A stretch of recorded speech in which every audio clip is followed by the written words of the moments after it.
Welcome back, boils and ghouls. I am super excited tonight. I've been following Reaper Destroyer for a little while, and me and Joe have been trying to work out a time to get together. I finally got him on the show tonight, so let us hop right on in. How are you doing tonight, man? I'm doing great, man. Thank you for having me. How are you doing? I'm pretty good. Done with the work, done with work for the week, so I am not going to complain. It's always a good thing. Yes. I'm into that. So, can you talk a little bit about how you got into comics originally? I just like to ask people. Yeah. Well, so I've always liked comics back from when I was a kid. Like most of us do. You'll find comics. I think it was like 8 or 10 when I first got into comic books. Um, and a lot of it stemmed from going to the local libraries. Now I know, like, I'm 40 years old, so I don't know if we still have libraries around anymore, if younger kids these days even know what the hell that is. But I used to go to libraries all the time with my mom, and a lot of times I would gravitate to the part of the library that they would have all these old beat up comic books, and most of the time they were Marvel comics or DC. So you'd have like Spider-Man, Batman issues, and like covers are ripped off and all that kind of stuff. But I used to love it so much, like I got really captivated by the art in those books. So my mom kind of recognized that and kind of started getting me into comics, and I didn't really know too much about comics, just that these existed. So I ended up meeting a kid that was about a year older than me at the time. Same name as me, Joe. And I always thought that was really cool. And he could draw really, really well. We were like, again, we were 9, 10, something like that. And he could draw really well for that age. And he collected comics. So hooking up with him, I got to learn about comic books. I got to see his collection. And then I really started falling in love with drawing. I'd already been like doodling all the time, as many kids do. I enjoyed doing it, but seeing what he could do made me really want to kind of pursue that and become like that. So I started really drawing heavily at that age. And then that just continued. Once I found comic books, I mean, I fell in love with the medium, the storytelling, the art. It was just, there was something very magical about it to me, and it never left my side for like most of my teenage years into my early 20s. Um, I was all about comic books. I just lose myself in the world of comics. I lose myself in drawing. Um, and then in '92, Image happened. Image Comics happened in '92, and that changed my life because that was like the maturing of comic books. So I was right around like 10 when that happened, but I didn't really get into Image until I was like 11, 12, like really get into the characters. Um, but that was like a maturing moment for me, because if you say that Marvel and DC were like PG-13, let's say rated PG-13 rated, Image Comics was like a PG-13 R, like they were, everything was escalated, the violence, all that kind of stuff. So it really opened my eyes to what comics could be as I was maturing as a kid, as a teenager, getting into other things. And that just really changed my life. Of course, the artists in there were huge. You had Tom McFarlane, Jim Lee, Rob Liefeld, Mark Silvestri, which is one of my all-time favorites, Dale Keown, which is another one of my all-time favorites. And that just changed my life when it came to drawing, because I saw what that kind of art could produce and the amount of detail. So I spent most of the rest of my teenage years uh, trying to accomplish that. And then eventually, try like everybody, I tried to break into comic books when I became of age to do so. Went to conventions, showed my art. I got always great feedback from other artists and a lot of encouragement from guys at conventions. Editors were a little bit uh, more honest, I guess you could say, about certain things. Um, so, that all kind of culminated in me trying to put out my own book. So Reaper Destroyer, if people don't know, is a character I came up with in 2005. And I put out a preview book in 2007, which actually I have one of these. So this was one of the original preview books that I did in 2007. This was a sketch cover I took to Wizard World Chicago, and sold it, showed it off. People were like digging it back then. And unfortunately, after that happened, after it seemed like I was building up like a lot of momentum to put out my own book, certain things in my personal life happened, and I went into a different direction in life. I went into music, which was always my second love, or 1A, if you want to say art and music are right there with each other. And I started having more success right off the bat, and I spent probably about 10 years or so in the music world, being in an independent touring metal band and just going across the country playing shows, having a lot of fun doing that. So it wasn't until later on in life, probably about 36 years old, I would say that that kind of life ended and I was looking for the next thing. And I decided, why not come back to my first love, which was drawing and comics. Like I've always wanted to do something that was creating and that was working for myself and not, being bogged down at a job. Now I still work a full-time job. The idea is to work full-time doing what you love, but you got to pursue it as heavily as you can to make that happen. So I dove back into the comic book world real hard, try to dust off my art skills, which I hadn't used in 10 years, and try to get myself back up to a level where I could draw comparably again. And doing so, I learned about the industry, the state of the industry. A lot of things had changed since I had collected comics last. A lot of my favorite artists weren't drawing anymore. There was this thing called crowdfunding, like a bunch of stuff that was completely foreign to me that I had to learn about for the next couple years. And my friend Sean Aaron and my co-host on the YouTube show I have called Ott and Stuff, I met back in 2007. He was there when I was doing Reaper Destroyer. He hit me up one day and was like, "Dude, have you ever considered doing this character again?" And I was like, I actually really hadn't. Like I was, trying to get into the industry and just do what other stuff at that point. And he's like, I really think this is a character that would hit right now. He's like, you should really consider, dusting this character off and bringing it back. So, um, after a little bit of convincing, I decided to do that and retweak the story and just kind of redesign things and bring things up to a more of a modern day from what it was back in 2005, 2007 ish when I was originally working on the book, and that led to now. So this pretty much a 16-year dream, 16, 17-year dream, or whatever you want to call it, that's actually for the first time coming to fruition, where I'm actually able to put this book out. And it's an exciting and incredible time right now. I'll say that for sure. That's awesome. I knew it had been going on for a while, but I did not know it was 16 years. That's a long time. Yeah, because I mean, when I was trying to break into comics originally, uh, I would send out my portfolio to Marvel and DC and just whoever, and sometimes I'd hear back from companies, sometimes I wouldn't. Obviously, everything I ever heard back was a negative, not negative in a bad way, but just like, hey, you're not there yet, this kind of stuff. And so at the time, I was like, well, to just do it, I just want to jump in and start working on my own book, because one will give me the drawing experience to work on a book, so that I can build my portfolio at the same time. So the whole idea around the original book was just that, a way to try to get into the industry by showing what I could do. Um, and then I really, fell in love with storytelling and the character and everything that goes into indie books. And I did a lot of research back in the day with indie books. I read a couple books on like how to produce your own book and like do all this kind of stuff. Go to conventions, and all that was really fun. It was great. I loved doing it. If things had gone differently in my life, I would have kept on pursuing it at that moment. But you know, life happens. Certain things happen you can't control, and life takes you in different directions. But uh, all in all, like we're here now, and I think it's probably given the best situation, because with crowdfunding right now, I really do feel like we are in like a renaissance for the indie comics, where before you make a comic and you try to get it picked up by a publisher, and that's all you can really do. Yeah, you can put it out. Billy Tucci did it, obviously. Billy Tucci and Brian Polito did that kind of stuff in the 90s, and were able to put books out by themselves and be very successful. But most of the time, it's like you're going to put a book out at the time, try to get picked up by Image or Cana, or all these other kind of indie publishers at the time. Now you put a good product together and you head to crowdfunding, and that is the way that you can actually get your book out and start living your dream, and actually producing material. And you don't have to worry about somebody picking up your product or wanting to change it, or you know doing whatever that might take the passion away. Now you go right to the consumer, and they help fund the book, and you get the book out to them. And I mean, it's been successful for a lot of people right now. So this is the time to do it. And so the timing couldn't have been better, in my opinion.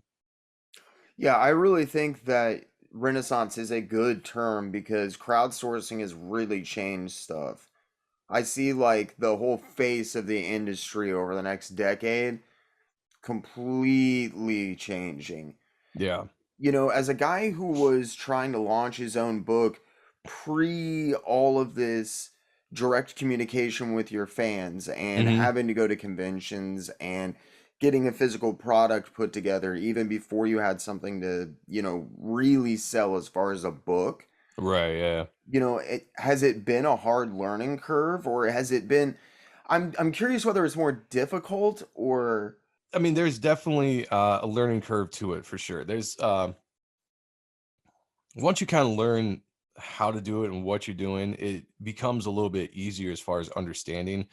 But yeah, like when I was first getting into it, I didn't know where to start, So it's there seemed like a lot of stuff to learn when it came to crowdfunding, promoting and all that kind of stuff. Um, but I would recommend everybody do what I did and just reach out to people that you know or that you've seen on social media that do crowdfunding. Most of them I've found that are very generous with their time to give you pointers because I'm sure somebody did that for them at some point. So just both me and Sean, who my book is out right now as far as funding goes, he's going to put his book out for funding or launch his book in a couple months. We would just pick the brains of people that we would have on our show or just people that we know in general that had successful crowdfunders just to see how you go about doing stuff. So the information is out there. I don't necessarily know if it would be easier than, let's say, just work on a book and then try to get it, like, ship it off or submit it to a publisher, because I've never done that, so I have no idea the process with that. So I can't really speak to if it's easier or not. I just this process is good because it relies all on you. You were the one driving it. You were the one making the decisions. So you don't have to worry about somebody approving or the book to be printed. You can just put the best product together that you can put together and then let the fans decide if they like it or not. And so what I did with my book is I did some pretty good advertising, probably up to a year before I launched the book. I was dropping previews of art, colored samples, stuff like that I was working on at the time. Because originally I was supposed to launch this book last year. That was goal. Obviously with COVID and everything that happened, there was things that slowed down my personal life financially that I just couldn't focus on the book as much as I wanted to at the time. So that kind of got delayed. It got pushed back. But the I guess the positive of that is I had started to kind of already put out that I was going to be doing a book. The ash can that I released not too long ago, I released that image late last or early last year. So that image had been floating around, so I could at least kind of show what the character looked like. It was colored, talk about it a little bit. So there was already a little bit of a buzz from that. And then I just heavily did some advertising and promoting, I'd say a couple months before I was launching, like heavily getting out on people's streams. Like, being able to do a stream like yours is great if you're trying to promote. I mean, there's a ton of YouTube channels out there that you can reach out to do promotion, and you can really kind of get the eyes and ears of the comic book fan out there, that's especially ones that pay attention to crowdfunding. So there's a lot that goes into that. So maybe it's not as easy as, I mean, it might be actually harder than just trying to get a book picked up by a publisher. I don't know, but it's more gratifying, I'd say, as a creator, because you can look back at everything you did to bring the book to where it's at, and you can say like, wow, I did all this stuff. Like, it's very, you can take a lot of pride in that, I guess, is what I could say. yeah, it's all you, and that direct connection with fans, I think, is really going to allow creators to lean into that more and more and more. And that's really cool that you had the version from years and years ago at the full size, and I know you've done the ash can now, Um, and you're moving into the first issue, which will be full color and all of that. Can you talk a little bit about how the character and the story has kind of changed and evolved since that original release years ago at San Diego Comic Con? yeah. So back in 2007, so when the book was getting ready to be released and I was actually working on the story, I had hooked up with a guy that I was working with at the time who was really big into comics. And he discovered that I was an artist, and we started talking about comics and all this kind of stuff. And he was like, "Dude, I always wanted to write." So I brought him on board. I was like, "Dude, that'd be cool. Let's sit down, let's talk a little bit." So he liked my character, and I presented the story to him, and he, was like, let me write the script for it. So it was my story, but he wanted to write the script. And that was real fun because we hammered out a fun story for the original character. And at the time, I would say that the story was heavily influenced by like aliens. I was really into anything UFOs, ancient aliens, stuff like that. I really liked that concept. And so the original book had like more of like an alien technology that was found in Harvest, and created this suit and created these monsters called Reapers. And the original story was that the character was going to be the Destroyer, and that's why the uh, the name of the title was Reaper Destroyer, because it was going to be like this kind of constant war. Had a little bit of Guyver, kind of mixed up and thrown in there, because again, I was big into the Guyver when I was in my teens. So a lot of times when you're thinking about story, you're pulling from your influences and the things that that spark the ideas. So you're like, oh, I could do this, and that would work real well. So there was supposed to be like this war between like this dude that was in this cool suit, this kind of biotech technic biological technic whatever the word is. I'm tripping over myself. Anyway, this biosuit, let's just say that. This biosuit. Uh and he would just be having this war with like these people that turned into monsters. And that's essentially all it was in the beginning. Very straightforward, you know, uh not very in-depth story, but just fun. And again, I was, in my early 20s when I was starting to write it and think of it. I wasn't very accomplished at storytelling, but I just knew kind of what I wanted to do. So going back to retool the story, I was looking at what I had and what I could do with it, from like a modern day point of view. And I was like, it's very thin. The story was very thin. I didn't know really what I could do past the original rivalry of these, kind of characters. So I went back and retooled the entire thing and threw everything out and kind of started from scratch. I kept the same characters. There's still the main character, Matthew, the suit that he is in. There was a main bad guy named Victor, which he was like this really rich kind of guy in the original story that found this technology, harvested it, made bioweapons and like all this kind of stuff. So I kept him, but I decided to change the story from like an aliens thing uh, to now an immortal race of humans that ruled the world before the race of Adam. Now, what I'd done is this period of time where I wasn't working on comic books, I gotten really heavily into conspiracy theories, especially when I was in music, because I helped with lyrics. I was writing a lot of songs with about a lot of things, the Illuminati and stuff like that. So I had all this newfound ideas in my head that I could do with the story, and I was like, well, it would actually fit very well in this world. So I have the characters called the Elder Sons, who were this original race of humans that ruled the earth way before the race of Adam, or modern humans, whatever you want to call it. And they rose to the height of a technology. They created like all these cybernetic energies and all this kind of stuff, things that are now contributed to the ancient alien theories of things that were created on the earth that normal humans couldn't do. I was like, these characters did it. Instead of doing aliens, let's switch everything to these characters, way before the dawn of time, so to speak. And so I ended up using that, and reasons why they're not around anymore, or why there's remnants of them now today and there wasn't before. I won't go into that too much because I'll start getting into maybe kind of spoilers of the story, which is what I tend to do when I start talking about the story. So I got to be very careful. Uh, but one of the biggest changes I made was with the character himself.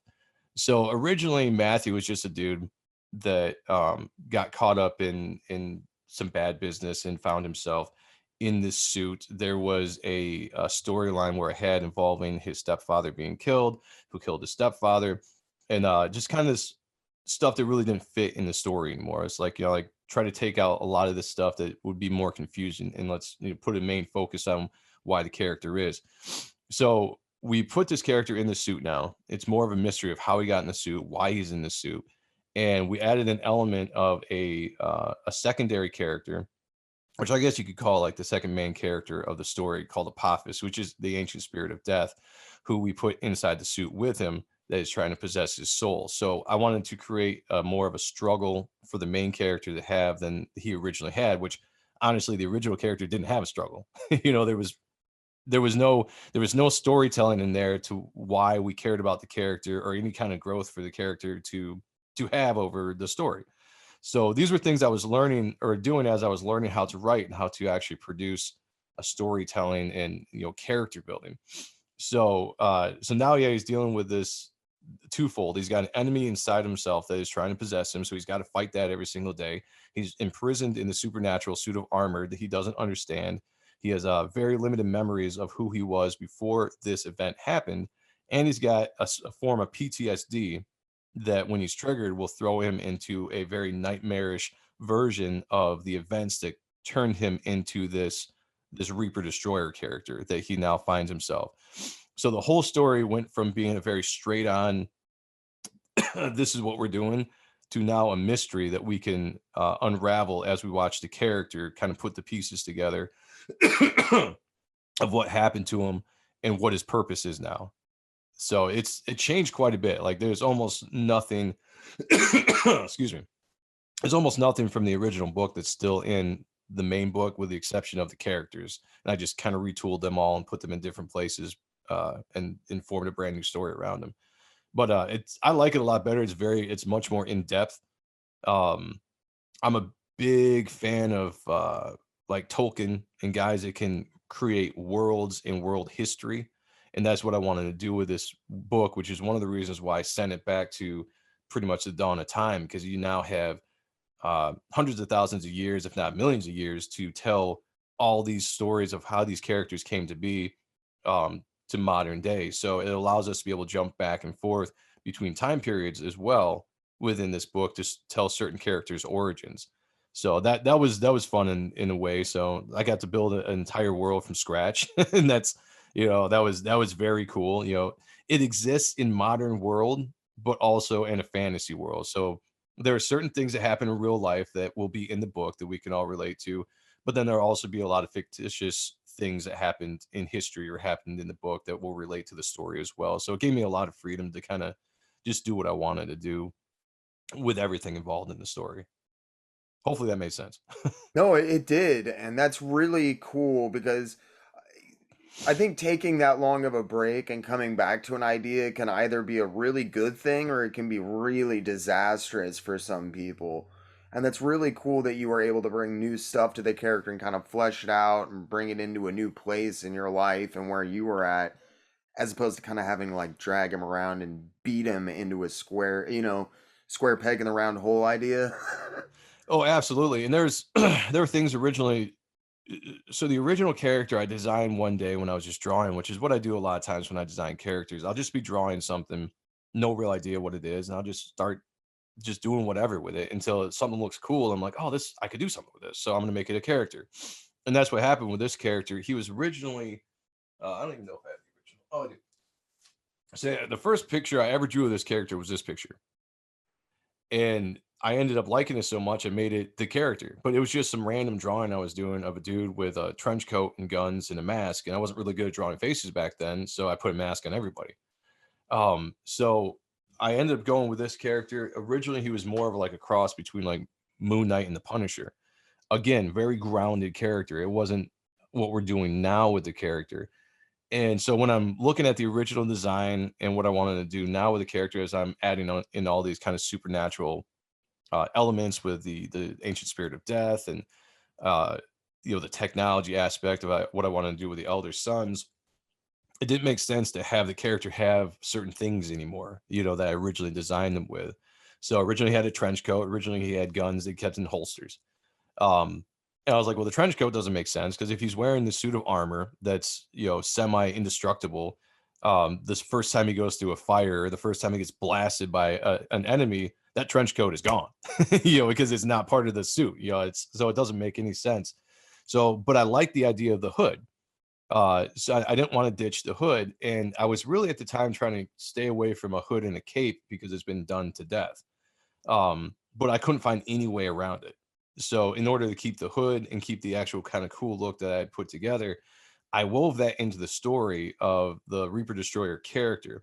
Now, the Reaper Destroyer character is the culmination of when Apophis can possess the host and use his power through the host, and he becomes the Reaper Destroyer. The main look of that character is the cape and the hood. So throughout the years, different hosts would keep a similar look with the cape and the hood. And the whole idea was that this was the original look that inspired the Grim Reaper in reality. So the folklore of the Grim Reaper came from the the storytelling or handing down the stories of this actual Reaper Destroyer character that would show up hundreds of thousands of years ago and was just in the collective mind of the people as you give stories down generation to generation. So that was a way that I could keep the hood and keep the cape and make it make sense with this added in modern day version of this suit, which it acts like a prison for both Matt and Apophis. And that's part of the mystery is why are they both in there? Why can't Apophis really possess Matt when it's been easy to possess people in the past? There's a mystery there. Why are they having a problem? So that's a constant struggle. What does the suit act for? And why is it a prison keeping these two together? What is the purpose? And who's trying to use them for that purpose? So what makes this character unique compared to maybe all the other hosts back in the day is this armor. So we're going to discover what does this armor have to do modern day along with the power of Apophis and everything put together, and what is the ultimate goal for this armor to be used, and who is trying to use the power. So, getting into the old versions of Reaper Destroyer that you've done, you showed off two different versions of that. I know that you've totally retooled the story, that you're moving on, that that's not really where or what the character is anymore. Are you going to be doing anything with that older material anymore? Nah, just if anything, I'll continue to borrow from it to add into, or like see how I can add into the modern story. Because like again, like I said, I created a ton of characters that will all transfer from that book into this book. Maybe not all within the first story arc, but they will be characters that I bring in at some point or another. But again, like I said, the old story, although I like it for what I did back in the day, again, it was something I took pride in being able to put out. It was a very thin story. So there were elements of it that just wouldn't really have gone anywhere. The characters are very shallow as far as their development. So as much as this character is a derivative of other characters, like most characters are, back in the day, it was probably more so. So like the character development probably wasn't going anywhere that with that story. So there are things the overall direction in the book of what I wanted to do, like with the character in general, is still there, but it's just tweaked now into this new world that I've created. So um I guess you could say whatever was there in the past has already been salvaged and is using now.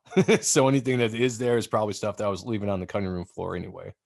I just didn't know maybe if it was going to show up as like digital bonus content or something for one of your stuff or. I've had a lot of people asking me if I would reprint the old book, especially during this campaign. So my campaign's live right now. I've got, as of this recording, I think 15 days left in the first 30 days. We're going to go into a second in demand. So there'll be plenty of time if anybody's interested in this book to get in there and back it. But there have been people wanting me to put the original preview book, which is this, was a 12-page preview book up. And I might do it one day.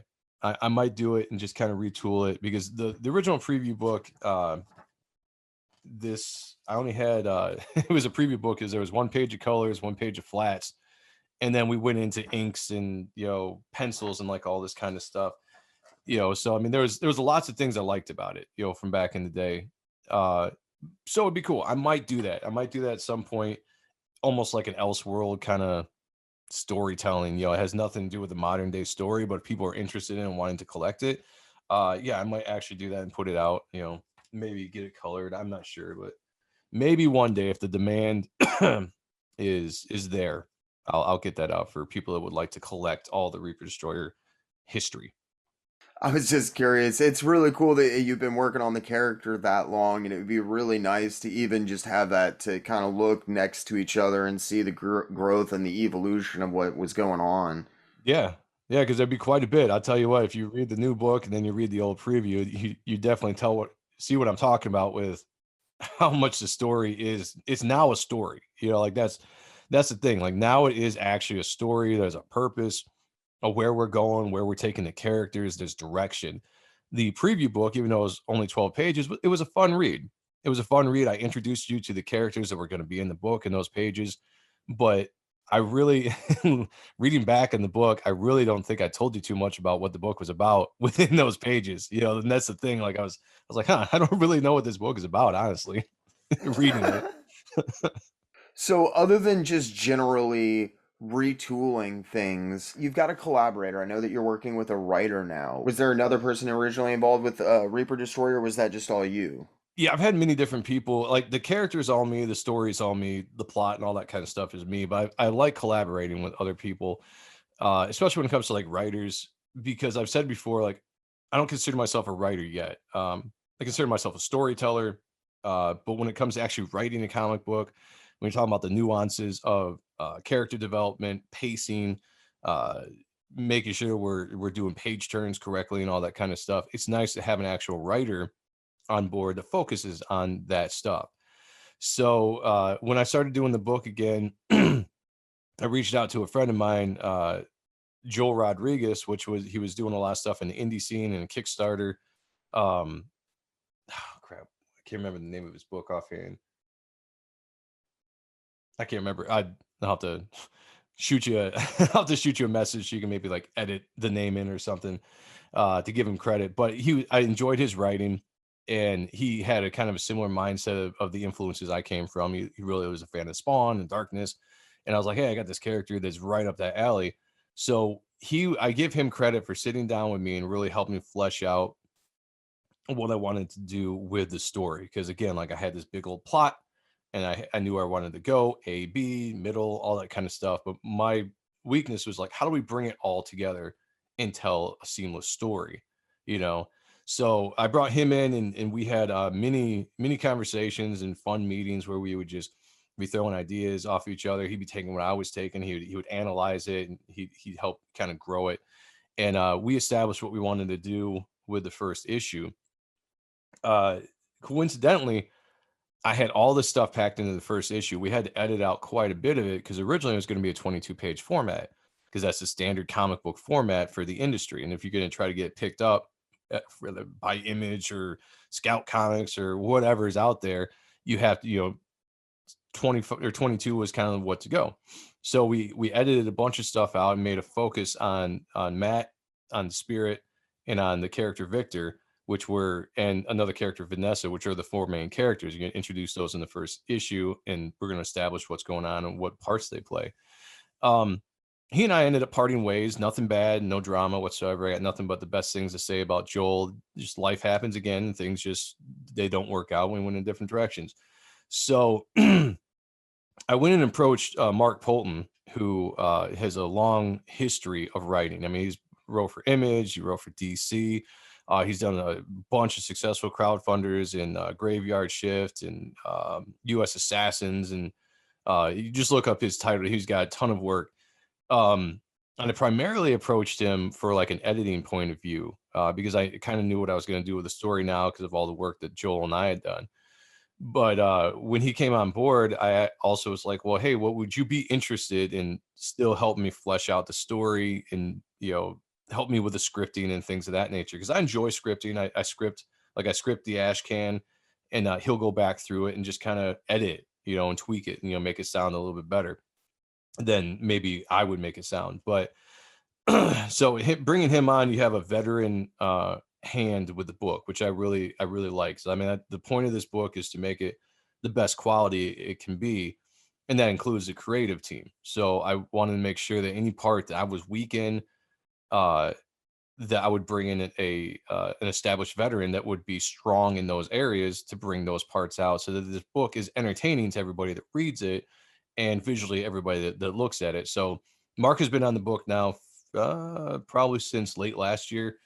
And he will kind of help me with the overall story. And again, because if people don't know, like crowdfunding books are a little bit bigger than a 22-page format. So, and that could be anything, like right now it's a 32-page book. I'm trying to push it to make it like around 40 pages. We'll see. But what happened with the parting of ways with Joel and then bringing Mark on and then transitioning into like doing more of the crowdfunding stuff is I could now bring in elements to the first issue that I had to take out because they couldn't fit. So now the first issue will become much more expansive. We'll see more characters introduced. More of the plot will be introduced in issue one than was originally going to be. So it allows me to have now a longer format to the pages than I did originally. So, but Mark, yeah, Mark's great working with. He's an easygoing dude, great storyteller, great writer. He's just got awesome ideas for telling comic book stories. So I couldn't be happier with having him on board and trust that I know we're going to be going in the right direction with everything that I want to do with this character. Awesome. And I know that you've also got some other collaborators and stuff that you've brought on to the book that people might be familiar with. Do you want to talk about some of the other people that you've gotten involved with Reaper Destroyer? Yeah, so not that I'm not excited to work with Mark because I am, but two of the guys I'm extremely excited to work with are top cow inkers or legendary top cow inkers Joe Weems and Matt Bat Banning. These are guys that I grew up idolizing when I was younger. Being a penciler, following other artists like Silvestri, who, like I said before, is one of my biggest influences when I was younger. You would always see names like Bat or Weems when he was drawing, whether it was the Darkness or Hunter's Killer or Hunter Killer and Cyberforce and stuff like that. You would always see their names attached with Silvestri's name. So I got to fall in love with Bat and Weems' work as inkers over my favorite artists, and then my favorite artists because they did a lot of other inks for a lot of other guys I really admired. Um, so when I was again going back to the whole thing of weaknesses, I can ink my own work. I like inking. It looks good in my opinion. But for the book, I wanted the best talent that I could find to give a professional polish to the book. Growing up, the old school way of doing stuff is, you get a penciler, you get an inker, and then that becomes a combination of those two is the art of the book. And I always looked at that as that's comic book arts. Some guys can ink very well, and that's great, but there's a unique flavor to art when a second pair of hands and eyes um, draw your same image. It becomes a very cool collaboration. If you think of Jim Lee, you think of Scott Williams. Uh, they make the perfect pair. You can separate both of those work and you can see what Scott adds to Jim's pencils. You can see what Jim's original pencils are. And you can see the difference between the two, both great, but when you put them together, it forms just a very visually pleasing picture. So I wanted to do that. So I approached Joe Weems. Was the first guy I approached. I just sent him a message one day, told him the concept of the book I was working on. I'm sending him some samples of the art that I had done up to that point. And it was early last year or mid last year, I think, when I got him on the book. And it might have been timing because, again, COVID was happening. Everybody was being affected by this. And he signed on to do the book. So, which was an incredible joy to me and a dream come true that I was going to be getting my stuff inked by a legend, in the industry. Like I couldn't even comprehend it at the time. Um, and so the first time I got a page back from him, I was just like, man, that made my whole year. Like it was just one of those things where I couldn't stop looking at it because it was gorgeous. The page was gorgeous because everything that I drew was there. And I was very proud of the work that I had done. But you could see like the tiny little stuff that he would add. And for artists out there, the importance of like line weights and inkers are very good in bringing line weights, which one are going to help the character look a little bit more three-dimensional than two-dimensional. They're going to help with light sources. So put that all together, it was a gorgeous looking page. And I kept getting pages back from him, and every time was the same thing. I would gush over it. I just look. I still couldn't believe. I still to this day can't believe I'm working with these guys. Um, I ended up approaching Bat because Weems's workload was getting more full as things were getting back to normal a little bit in the industry. He was getting more work again, all that kind of stuff. So to help with the workload, I reached out to Bat because I was like, all right, if I'm going to bring somebody on to assist in inking, I need somebody with the same level or better that Weems is going to be. And Weems is already up at the top for me. So like, who the hell am I going to get to come and help ink and not have a drop off, and stylistically. So I was thinking of my second favorite inker at the time, which was Bat. And again, when I say second favorite, it's like 1A. Like these guys were right there, because I grew up loving Top Cow and I loved both these guys' works. So I hit up Bat and same thing. I just kind of showed him samples of the work. I told him that Joe was on the project. I showed him samples of what Joe had done over my art. And he pretty much was like, hey, he's good friends with Joe. He's like, if Joe's involved, count me in. He's like, I'd love to do it.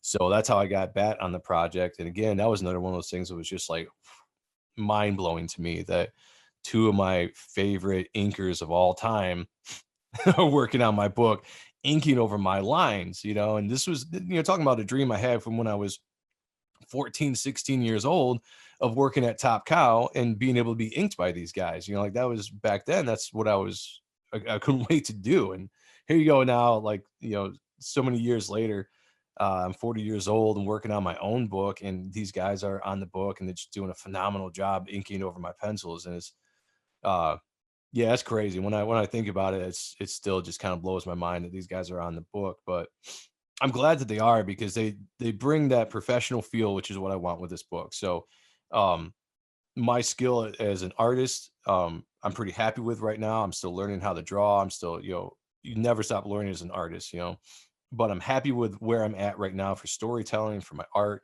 for my line work, all that kind of stuff. And then add on top of that, just these just legendary guys that are going over and putting their ink lines over. It's just making it look great. And then I went out and got Kyle Ritter, which is a phenomenal colorist as well. Um, Most notably, he's been on, I think he worked for some DC stuff. He's been in the crowdfunding game for a while now. I think he's done books like Cyberfrog and whatnot, but he's just got such a gorgeous palette, like a color palette that just it pops. It's beautiful looking. If you've gone to the campaign page or you've seen any of my posts on social media, you'll see his colors and what they do to this book. So altogether, it's a very professional, polished looking book, and it's all to the guys that I work with. Like I give 1,000% credit to the guys that come onto this book and just bring it out the way it should. And it captures exactly what I want with this book, which is a 90s vibe when it comes to dynamic art and energy and character design. And then it's got a modern day feel when it comes to the colors and the storytelling. So like I'm trying to mesh it the best I can because a lot of times if people dog the 90s, they dog the 90s because of the writing. They're like, oh, the art was great, but the writing sucked, which I disagree with because I actually liked a lot of the writing back then, but that's just me. But I wanted to make sure that you could take the best of both worlds, mesh them together, and that is Reaper Destroyer, which is a very dynamic, action-packed looking book with a very fun storytelling. You've also got some guys like my buddy Chauncey Blake. He's working on the book and stuff, and like Chauncey is absolutely incredible. I picked up a Max commission off of him a while ago, and that guy blew my freaking mind. But I haven't really seen him pop up anywhere. Like it was really cool to see him on the campaign. He's doing. What is Chauncey doing for you? Is it a trading card or a? Yep, Chauncey's doing a trading card for me right now, which will probably also be used as a print down the line because I enjoyed the piece so much. But I've been keeping my eye on Chauncey for a while. He's one of those artists that I really enjoy watching grow. He's a guy that's passionate at his craft and he's always working at it, which when you find somebody like that, you're going to see growth in leaps and bounds than somebody that just does it for a hobby every once in a while. Like he's constantly drawing, you see that improvement. And I've been following Chauncey now for over a year, I want to say, from when I first discovered him. And he's been in my chats too on Art and stuff and my other YouTube channel. So I've gotten to know him a little bit through that. But I was following him on Instagram and I kept liking what I saw. And he would do some fan art every once in a while of Reaper Destroyer. And I liked that. I thought that was cool. So when I was thinking about artists that I wanted to bring on board to do trading cards and and just jam on the collaboration of the overall campaign, Chauncey was one of the guys I thought of, and I reached out to him and sent him a message, and he was really happy to do it. Sent me some really cool layouts to choose from, and the one I ended up going with, which if you go on the campaign page, you can see it. That stood out to me more than any of the other layouts he sent. And I was just like, dude, you got to do this one. I was like, this is going to be awesome. So, and he hammered it out. He hammered it out real quick, but it was very, very nicely done. I like his style. It's uniquely his, but it's definitely got a feel that it fits in well with what I'm trying to do with the book. So I would actually like to work with Chauncey more going down the line with stuff if I can. But right now as it stands, he's doing a trading card, and it turned out fantastic. It's actually one of my favorite pieces that I've commissioned out for artists to draw of my character. Yeah, so shout out to Chauncey, man. He did a fantastic job. So everybody check out Chauncey Blakey on Instagram, on Twitter, primarily Instagram. He puts up a lot of his art out there, or not movies, videos of him drawing and stuff like that. But highly recommend you check that dude out because he's definitely somebody to watch. Yeah, not only is he stupid talented, but he's just stupid nice to hang out with and talk. And like, Cool dude. even over the last like 6 months, I've just seen his growth just Yeah. exploding. And that guy is going to be going some places. It's really cool to see your book, including guys like Banning, but also pulling in guys like, Chauncey. Was that a conscious decision that you made or just something that's happened? Yeah, I would say it's just I like what I like, So I mean, as far as the book goes, the production of the book, I wanted to make sure like I kept the professional feel of the book. Because again, like I want to make sure that if you picked up this book and you read it, it's as good as anything you would pick off the shelf at your local comic book store today, whether it's DC, Marvel, Image, doesn't matter. I want this book quality wise to stand up and be as good, if not better than that. Um, and then as far as just working with the guys I work with to do commission pieces or whatnot that I'm adding to the campaign, it's just guys that I admire, guys that like the art. I've got a certain style of art that I like. Specifically, if you can kind of touch on a little bit of the 90s kind of vibe, uh, I like that because that's my style. That's where I come from. So, and I enjoy seeing that in other artists as well. But if you can just do something that impresses me, and I'm just like, oh wow, that's super cool. I'm gonna follow you, and I'm gonna at some point want to work with you for doing something. And I'll say that going down Future Road, uh, Reaper Destroyer is the flagship title of my company, Superior Press, and it's not the only book I want to do. I'm going to produce other IPs as we go. And we're going to crowdfund other books, other titles, and I'm not going to draw them because I don't have the time. I'm not going to write them. I don't have the time either.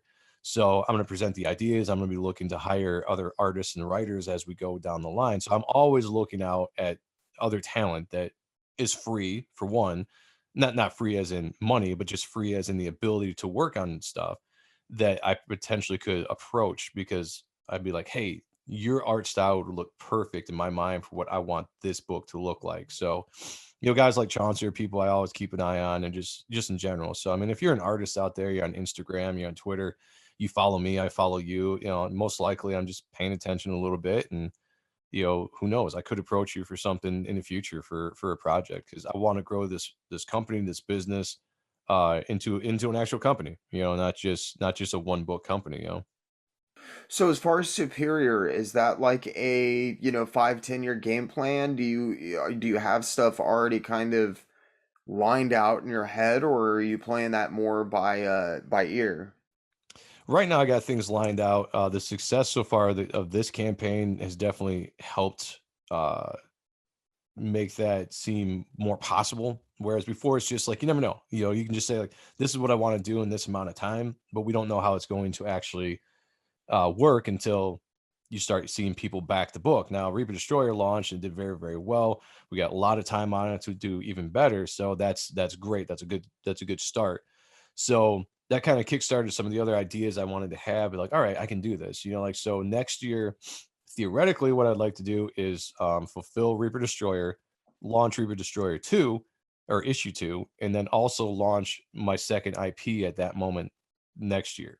And then the year after that, do another add-on, do the same thing, fulfill both those books, launch both of those, the next books in those titles, and then release another title. So I'm trying to grow like that to where I'm doing multiple books a year, as we go forward. So a lot of that again goes back to the fans and the backers, if they like it, if they back it, and if that's the case, and we're going to keep on going. Just like anything in the industry, you put it out there until nobody's buying it, and then you cancel it. So, but you don't know until you try. So I've got right now 3 other IPs I would like to release over the next 5 years, coinciding with Reaper Destroyer.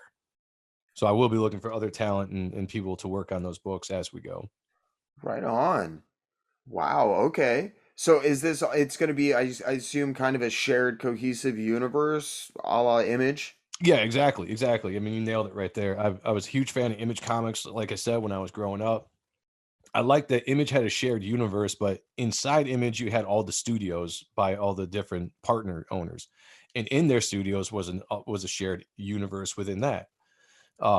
That's what I've always wanted to do. I wanted to have my own, you know, fantasy wise, I always envisioned myself growing up and having my own studio within Image. Obviously, that's not going to happen. So the next best thing is to have my own company with a shared universe of all my characters and IPs. So I do want to have. There's gonna be a lot of characters you see in issue 1 of Reaper Destroyer that are not necessarily part of the long haul of the storyline, but they are going to be characters that you're going to see in their own titles down the line. So there is a group of people in issue 1, I'll just say this, that we're going to see, uh, and then I want to release them in their own title the next year so that you get to know those characters. So the next time you see them pop up in Reaper Destroyer, you're gonna have a better feel for who they are, and it's gonna make sense because we have this continuity, this shared kind of continuity when you see them pop up in a title. And I want to do that. I just want to have like these characters can interact with each other. They're in the same universe, and you don't only have to see like Reaper Destroyer in Reaper Destroyer to get his story. Like he could pop up in these other books. He could, or these characters could pop up in their other books. Like that's the whole idea is to create multiple IPs underneath Superior Press.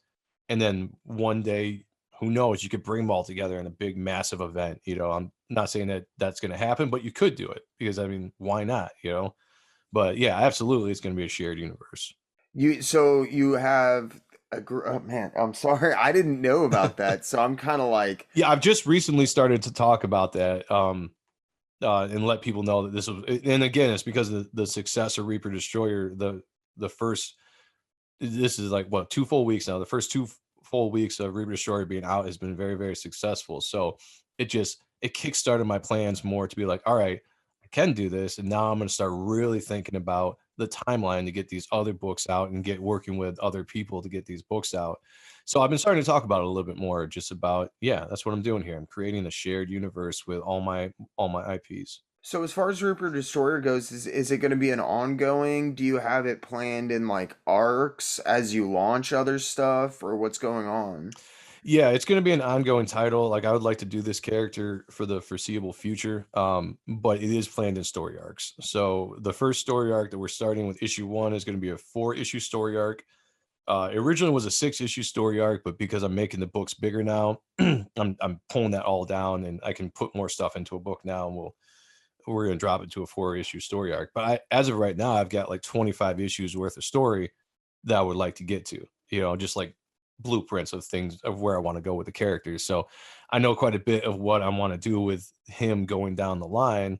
So that's set, and that's what I'm going to be working on primarily for a while. So now I'm just kind of, there are other characters now that I'm developing their stories and where I want to see them go so that I can hand that off to a writer and let them develop that. And I'll just oversee it as like the producer or whatever you want to call it, the overall story runner of the universe. So yeah, but yeah, I'm a comic book guy. I'm not a graphic novel kind of guy. So one of the difference I try to tell people with me and some of the other crowdfunding projects out there, and it's nothing negative. It's just the different ways we go about doing stuff. But a lot of them do bigger books, like 48 to 60 page books. They're graphic novel size, and it's a one and done story. Where you tell a story within that book and it's done. Maybe you get a second book down the line and it starts a new adventure with those characters. But there's a lot of times no overarching story arc that they're heading for. I come from the 90s. where that's what you do. You put a title out, and unless it was designed as a miniseries, it's an ongoing series, and you're telling an ongoing story, And so that's what I'm doing with all my IPs. They're going to be ongoing stories unless somebody doesn't, then people don't want to buy it. Then, like I said, it won't make it. But it's all generated on the excitement of the backer if they like it, and then we're going to go forward. So I mean, everything will be ongoing that I'm trying to do until until I can't tell stories anymore. So. So it'll be about a week before the interview is up, which will give us about a week left on the actual crowdsourcing. And then you said you're going into in demand after that. So the first 30 days, I think, is going to be up on the 12th. I'm going to go into a second 30 days. And then I think about time July, middle of July rolls around, we will go in demand. And then the campaign will be open for the rest of the time I'm working on the book so that people can back anytime they want. And then once I get ready to launch the second issue, I'll probably close out the campaign then. So it's going to be open for quite a bit, but we're going to be funding for a full 60 days and then in demand after that. Awesome. There will be links in the description below to check out the campaign. Be links to Joe's Facebook, and I've seen you post a lot of great stuff by a lot of great people. So I highly recommend checking out Joe's just page just to follow him because he's a super nice guy with a great eye for stuff. And I'll also stick some stuff like Chauncey down in the description below. Is there anywhere besides I know that you have the Ashcan version of the first issue up. Can people read that on the Indiegogo or get looks at that or So the Ash Can was a DM campaign that people just messaged me directly if they wanted it, and then there was a PayPal thing, and I shipped it out. I have a limited number of Ash Cans left if people want it. Just you would have to just hit me up on any of the social medias, message me, and we can talk about it, and I can try to get you something out. But again, they were a limited run of those, so they were designed to be collector issues. So whatever I have left from the print is what I have left, and once they're gone, they're gone. right on? So the best place to check out previews is on the Indiegogo page. There's tons of great info on there. You've got some incredible talent for the book. Yeah, Sounds like yeah, you've got an insane plan for a universe coming up that I'm really looking forward to with this this shared universe that I didn't even know about. yeah. I'm going all out. I don't like I dream big, so I got to go all out. Like this is the time now to do it. Like I'm only getting older, and this is the opportunity to do it. I'm gonna do it till I can't do it anymore. And yeah, it's gonna be a big old fun shared universe. Very cool characters. Everything that I loved about comic books is what I'm trying to bring back and put into Superior Press. It sounds like you're doing a hell of a job, man. Some of the names you got, some of the art I've seen, I am really looking forward to where this goes. Thank you, man. Thank you. I appreciate that. So, guys, I cannot recommend you check out this campaign enough. By the time this goes up, you should have a week on the first campaign left, and then he said he's going to put it up for another 30 days, so have no fear. If you need details on how to get a hold of Joe, if you do need one of those ash cans, which you really do because they're awesome. They're black and white with just spot coloring guys. They're so cool. I'm definitely gonna be picking one up for myself. Not gonna lie. But if you need one of those, get a hold of me. I will put you in contact with Joe if you can't get a hold of him. And seriously, man, thank you so much for being on this show. I really appreciate it. Is there anything that I missed that you'd like to talk about or bring up or anything? Thank you for having me. I appreciate it. Just if you guys are interested in following me, you can follow me on social media under Joe Sonntag or Joe M Sonntag. One of those is going to pop up. I'm primarily on Twitter for the most part, but I am on Facebook, Instagram. I've got my own YouTube channel under Joe M Sonntag. Please check that out. We'll look at a lot of old '90s art that I really like, and they're fun. They're fun streams to do. I also have a show called Ot and Stuff that we do on Wednesdays and Fridays with my co-host Sean Aaron, where we just have on other independent creators. We look at their work, and sometimes just a chill stream, like just chill, talk comic books, talk entertainment, all that kind of stuff. Other than that, just I mean, if you like what you've heard here, please consider checking out the campaign and backing Reaper Destroyer. It's everything I loved about in the '90s pop culture that I've taken and retooled and tried to modernize and put into this story. Everything I love about the old Dark Heroes, Image Comics, Marvel Comics, doesn't matter. You know, like this is everything that I absolutely love. It's a passion of mine. I'm making sure that it's as best as it possibly can be. So if this is the kind of stuff that you love, or the kind of stuff that you're missing in the industry right now, please check it out. Consider backing it. It's going to be open for a while, so you got time. And yeah, I just appreciate everybody that has backed so far. Anybody that's going to back in the future, you guys are helping me live a dream, and hopefully helping me provide a future for my family as well. So a big thanks from me and my entire family to all of you. And the campaign is fully funded, guys, so it's happening. Have no fear about that. Get in there. It's like 35,000 of a 25,000 goal already with 2 weeks left. We're going to see this book. Oh Hop yeah, on there, absolutely. sign up for it. I can tell you Joe is got his stuff together. He's not one of those super weird flaky guys trying to put together a book. I always have to put that disclaimer in there because I Mm, do talk to those guys. yep. So This book have is no definitely fear, coming man. out. Absolutely. Absolutely. And thanks so much for sticking with me, guys. As I said, links to the Indiegogo campaign, all of Joe's work, Chauncey, all of that stuff in the description. And as always, I really, truly, and honestly ask only two things: keep hitting those local shops and keep supporting independent artists. Yes. Thanks so much for sticking with me. I hope you all enjoyed, maybe even learned something. If you did enjoy what you saw, make sure you hit that like button. Think about getting in the comment section below and letting me know. And if you really enjoyed what you saw, make sure you Hulk smash that subscribe button. If you do that, make sure you ding the little notification bell so you never miss another video or premiere again. If you feel like you're in a position to help the channel grow, think about using the link in the description below to sign up for my Patreon page. For as little as $3 a month, you get access to tons of behind the scenes posts, updates, exclusive content like uncut interviews, and you can even get your name in the credits. If you want to support the channel but Patreon is not your thing, have no fear. You can finally sign up for membership right here on YouTube. Just hit the little join button and make sure to select the tier and perks that fit you best. If that's not enough, you can also make one-time donations towards specific goals or just tip the channel using the Ko-Fi link in the description below. And you can even pick up your very own JerkComic shirts like the ones you see on the screen now.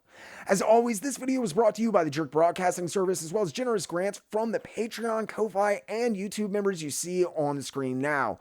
I seriously want to thank every single one of you that supports the channel and helps make these videos possible. I really hope the quality and content is getting better, and I can't wait to see where the next year takes us with your continued support. Thank you again for helping this crazy dream of mine become a reality and for sticking with me. I hope you all enjoyed, maybe even learned something. And as always, I really, truly, and honestly ask only two things: keep hitting those local shops and keep reading comics.